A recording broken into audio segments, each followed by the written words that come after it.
Hi friends, എന്തൊക്കെയുണ്ട് വിശേഷം? കഴിഞ്ഞ ദിവസം എനിക്കൊരു കമൻറ്റ് വന്നിട്ടുണ്ടായിരുന്നു. ബിടെക് സെക്കൻഡ് ഇയർ സ്റ്റുഡൻ്റ് ആണ്, കുറേ സപ്ലി ഒക്കെ ഉണ്ടെന്ന് പറഞ്ഞിട്ട്. അപ്പോൾ എനിക്ക് ആ കമൻറ്റ് കണ്ടപ്പോൾ എനിക്ക് അതിനെപ്പറ്റി ഒരു വീഡിയോ ചെയ്യണം തോന്നി. ഞാൻ ബിടെക് 2012 പാസ് ഔട്ടാണ്. അപ്പം ഞാൻ ബിടെക് പഠിക്കുന്ന സമയത്ത് ഇപ്പോൾ നമ്മുടെ കോളേജിൽ ക്യാമ്പസ് പ്ലേസ്മെൻറ്റിനൊക്കെ ഉള്ളത് വരുമല്ലോ, പല കമ്പനീസ്, ഇൻഫോസിസ്, സിറ്റീസ്, അങ്ങനെ കുറേ കമ്പനീസിൽ പ്ലേസ്മെൻറ്റിന് വേണ്ടി ഉണ്ടാവും. അപ്പോൾ അവരൊരു ക്രൈറ്റീരിയ വെക്കും. 75%, എനിക്ക് ഓർമ്മയില്ല കറക്റ്റ് എത്രയായിരുന്നു, ഇത്ര പെർസെൻറ്റേജ് മാർക്ക് വേണം, പിന്നെ ബാക്ക് പേപ്പേഴ്സ് ഒന്നും പാടില്ല, സപ്ലി ഒന്നും പാടില്ല, അങ്ങനെ ഒരു ക്രൈറ്റീരിയ ഉണ്ടാവും. അപ്പോൾ ഞങ്ങൾ അന്ന് ഒരു ഗ്യാങ് ഉണ്ടായിരുന്നു, ഞങ്ങളുടെ ഒരു ഫ്രണ്ട്സ് ഗ്യാങ്. അപ്പോൾ ഞങ്ങളെല്ലാവരും എംടെക്കിന് പോകണം എന്ന് തന്നെയായിരുന്നു താല്പര്യം. പക്ഷേ എന്നിരുന്നാലും നമുക്കൊരു ചിന്തയുണ്ടാവും, ഇത്ര പെർസെൻറ്റേജ് മാർക്ക് അല്ലെങ്കിൽ സപ്ലി ഒന്നും ഇല്ലാത്തവർക്കായിരിക്കും ഈ ഇൻഫോസിസിലും UST, TCS അങ്ങനെ എല്ലായിടത്തും കിട്ടുന്നത്, അങ്ങനെയുള്ളവർക്കായിരിക്കും എന്നുള്ളൊരു ചിന്തയായിരുന്നു. അല്ലെങ്കിൽ MNCയിലൊന്നും നമുക്ക് ഒരു കാലത്തും കയറാൻ പറ്റത്തില്ല, ഇങ്ങനെയൊക്കെ ക്രൈറ്റീരിയ ഉള്ളവർക്ക് മാത്രമായിരിക്കും അവിടെ കിട്ടുക എന്നായിരുന്നു അന്നത്തെ വിചാരം. അപ്പം ഞാൻ പറഞ്ഞില്ല, അന്ന് ഞങ്ങളുടെ ഒരു ഗ്യാങ് എംടെക് പോകണം എന്നായിരുന്നു താല്പര്യം. ഞങ്ങൾ എംടെക്കിന് പോയി. ഞാൻ എംടെക് കഴിഞ്ഞിട്ട് ഒരു പോളി കോളേജിൽ പഠിപ്പിച്ചു. അത് കഴിഞ്ഞിട്ട് എഞ്ചിനീയറിംഗ് കോളേജിൽ ജോബ് വേക്കൻസി ഒക്കെ നോക്കി ഒന്നും സെറ്റ് ആയില്ല എന്ന് കണ്ടപ്പോൾ തന്നെ ഞാൻ IT ട്രൈ ചെയ്യാമെന്ന് വിചാരിച്ചു. അങ്ങനെ ഞാൻ ഒരു ജാവയുടെ 3-4 മാസത്തെ കോഴ്സ് ചെയ്തു. അവിടെ നിന്നാണ് എൻ്റെ ഫസ്റ്റ് കമ്പനിയിൽ ഞാൻ പ്ലേസ്ഡ് ആയത്. അവിടുന്ന് ഒരു 2 വർഷം കഴിഞ്ഞപ്പം നെക്സ്റ്റ് കമ്പനിയിൽ ജോയിൻ ചെയ്തു. അത് കഴിഞ്ഞിട്ട് അവിടെ നിന്നാണ് ഞാൻ കുറച്ച് ഇൻ്റർവ്യൂ ഒക്കെ അറ്റൻഡ് ചെയ്തു. ഈ പറഞ്ഞ കുറച്ച് MNCസിലൊക്കെ ഞാൻ അറ്റൻഡ് ചെയ്തു. അവിടുത്തെ എല്ലാ ഇൻ്റർവ്യൂ ഞാൻ പാസ്സായി. അതിനകത്തുനിന്ന് ഒരിടത്താണ് ഞാൻ ഇപ്പോൾ വർക്ക് ചെയ്യുന്നത്. ഞാൻ ഇപ്പം ബിടെക് പഠിച്ചുകൊണ്ടിരുന്ന സമയത്ത് ഞാൻ ഇത് തന്നെയായിരുന്നു വിചാരിച്ചിരുന്നത്, അവിടെ ഭയങ്കര നല്ല മാർക്കും അല്ലെങ്കിൽ ബാക്ക് പേപ്പേഴ്സ് ഒന്നും ഇല്ലാത്തവർക്കായിരിക്കും അവിടെ കിട്ടുകയെന്ന്. അതുപോലെ ഞാൻ ഫസ്റ്റ് കമ്പനിയിൽ ജോയിൻ ചെയ്തെന്ന് പറഞ്ഞില്ലേ, അപ്പോൾ ആ സമയത്തും ഞങ്ങളിവിടെ ഇൻഫോ പാർക്കിൻ്റെ അവിടെ ഒരു ഹോട്ടലിൽ ഫുഡ് കഴിക്കാൻ വരുമായിരുന്നു, ഞാനും ഹസ്ബൻഡും കൂടെ. അപ്പോൾ അവിടെ ഈ TCSൻ്റെ UST അങ്ങനത്തെ കമ്പനീസിലൊക്കെ പിള്ളേർ ഫുഡ് കഴിക്കാൻ വരുമ്പോൾ ഞാൻ അവരുടെ ID കാർഡ് കാണുമ്പോൾ ഞാൻ പറയും, അയ്യോ TCS, അയ്യോ USTയുടെ എംപ്ലോയീസ് ആണല്ലോ എന്നൊക്കെ ഉള്ളൊരു, നമുക്ക് കിട്ടാത്തപ്പം നമുക്ക് ഭയങ്കര ഒരു വാല്യൂ ആയിരിക്കുമല്ലോ അതിന്. ഞാൻ പറഞ്ഞത് അവിടെ ഒന്നും നമുക്ക് കിട്ടാൻ പോലും പോകുന്നില്ല എന്നുള്ളൊരു ചിന്താഗതിയായിരുന്നു. അന്നേരം ഹസ്ബൻഡ് IT തന്നെയാണ്. അപ്പോൾ ഹസ്ബൻഡ് പറയും, അതൊക്കെ കിട്ടും, നമുക്ക് എക്സ്പീരിയൻസ് ആയി കഴിഞ്ഞാൽ അതൊക്കെ കിട്ടും, അങ്ങനെയൊന്നും വിചാരിക്കേണ്ട കാര്യമില്ലാന്ന്. പക്ഷേ എനിക്ക് അന്ന് വലിയ വിശ്വാസമൊന്നുമില്ലായിരുന്നു.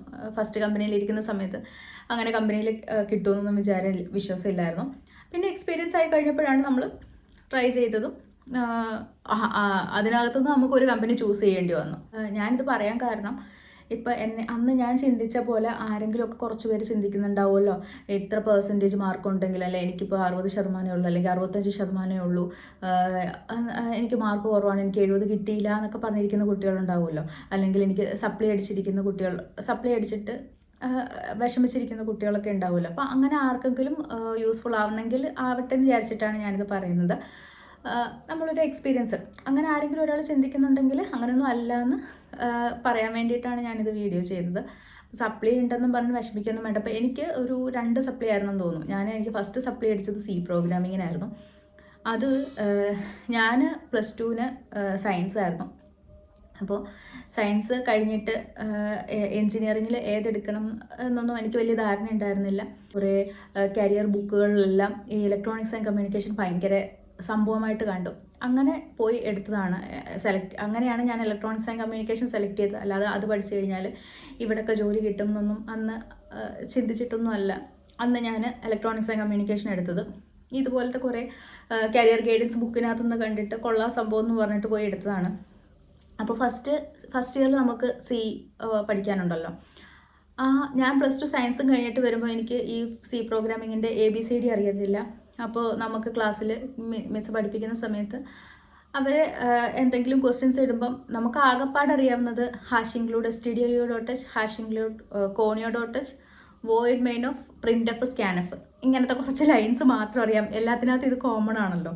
അപ്പോൾ അങ്ങനത്തെ കുറച്ച് ലൈൻസ് മാത്രം അറിയാം, ബാക്കി ലോജിക്കൊന്നും അറിയത്തില്ല. നമ്മളിങ്ങനെ അങ്ങോട്ടും ഇങ്ങോട്ടും നോക്കിയിരിക്കുക, എന്താണ് ചെയ്യേണ്ടത്. അപ്പം മറ്റേ +2-ന് കമ്പ്യൂട്ടർ സയൻസ് കഴിഞ്ഞ് വന്നവരും അവരൊക്കെ ഷടപടയെന്ന് പറഞ്ഞിട്ട് ചെയ്ത് കഴിഞ്ഞിട്ടുണ്ടാവും. അങ്ങനെയൊക്കെ C പ്രോഗ്രാമിംഗ് ഒന്നും അറിയത്തില്ലായിരുന്നു. സ്വാഭാവികമായിട്ടും ഫസ്റ്റ് ഇയറിൽ അത് സബ്ജക്റ്റ് പൊട്ടി, സപ്ലി അടിച്ചു. പിന്നെ സപ്ലി അടിച്ചു കഴിയുമ്പോൾ നമുക്ക് എങ്ങനെയായാലും അത് പാസ്സായാലേ പറ്റൂ. അങ്ങനെ ഞാൻ ഇൻസ്റ്റിറ്റ്യൂട്ടിൽ C പ്രോഗ്രാമിംഗ് പഠിക്കാൻ വേണ്ടി പോയി. പക്ഷെ അവിടെ നല്ലതായിരുന്നു കേട്ടോ, നമുക്ക് നല്ല രീതിയിൽ ലോജിക്ക് ഇങ്ങനെയൊക്കെ ഇതാണ് സംഭവം എന്നൊക്കെ ഒരു ലോജിക്കൊക്കെ പറഞ്ഞ് തന്ന് നല്ല രീതിയിൽ നമുക്ക് മനസ്സിലാക്കി തന്ന്. അന്ന് ഞാൻ സപ്ലി എഴുതി കഴിഞ്ഞപ്പോൾ എനിക്ക് 80 മാർക്ക് ഉണ്ടായിരുന്നു 100-ൽ. പാസ്സാവാൻ നമുക്ക് 45 ആണ് വേണ്ടത്. സപ്ലി അടിച്ചു കഴിഞ്ഞപ്പം എനിക്ക് അതിന് 80 മാർക്ക് കിട്ടി. അപ്പോൾ നമുക്ക് അതിൻ്റെ ആ ഒരു സപ്ലിന്നൊന്നും എനിക്ക് അത്ര വലിയ കാര്യമായിട്ടൊന്നും തോന്നുന്നില്ല. അപ്പോൾ നമ്മൾ പഠിച്ചുകൊണ്ടിരിക്കുമ്പോൾ അത് നമ്മൾക്ക് വലിയ കാര്യമാണ്. പിന്നെ ഞാൻ സപ്ലി അടിച്ചത് എനിക്കൊന്ന് ഡിജിറ്റൽ സിസ്റ്റം ഡിസൈൻ അങ്ങനെ എന്തോ ഒരു സബ്ജക്റ്റ് ആയിരുന്നു. ആ 2 സബ്ജക്റ്റ് ആയിരുന്നതാണ് എൻ്റെ ഒരു ഓർമ്മ.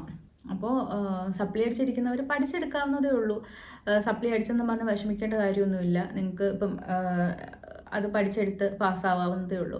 പിന്നെ നമ്മളൊരു ജോലിക്ക് കയറി കഴിഞ്ഞാൽ നമ്മുടെ ടീമിൽ വർക്ക് ചെയ്യുന്നതിനകത്ത് ഒരാൾ ബിടെക് ഫസ്റ്റ് റാങ്ക് ആണെന്നോ അല്ലെങ്കിൽ മറ്റേ ആൾ ഇത്ര സപ്ലി പേപ്പർ എഴുതിയെടുത്ത് വന്നതാണെന്നൊന്നും ആരും നോക്കത്തില്ല. നമ്മൾ നമ്മുടെ വർക്ക് കറക്റ്റായിട്ട് ചെയ്യുന്നുണ്ടോ ആ ഒരു കാര്യം മാത്രമേ നമ്മൾ നോക്കത്തുള്ളൂ. നമ്മൾ പിന്നെ വർക്കിൽ നമ്മൾ കൊടുക്കുന്ന ടാസ്കൊക്കെ കംപ്ലീറ്റ് ചെയ്യുന്നോ എന്നുള്ള കാര്യം മാത്രമേ നമ്മൾ പിന്നെ നോക്കത്തുള്ളൂ. അതുകൊണ്ട് പിന്നെ അങ്ങനത്തെ കാര്യങ്ങളൊന്നും ഓർത്ത് വെറുതെ വിഷമിച്ചിരിക്കണ്ട. അപ്പോൾ എനിക്കിതൊന്ന് പറയണം എന്ന് തോന്നി. അപ്പോൾ അത്രയേ ഉള്ളൂ ഇന്നത്തേക്ക്. ബൈ.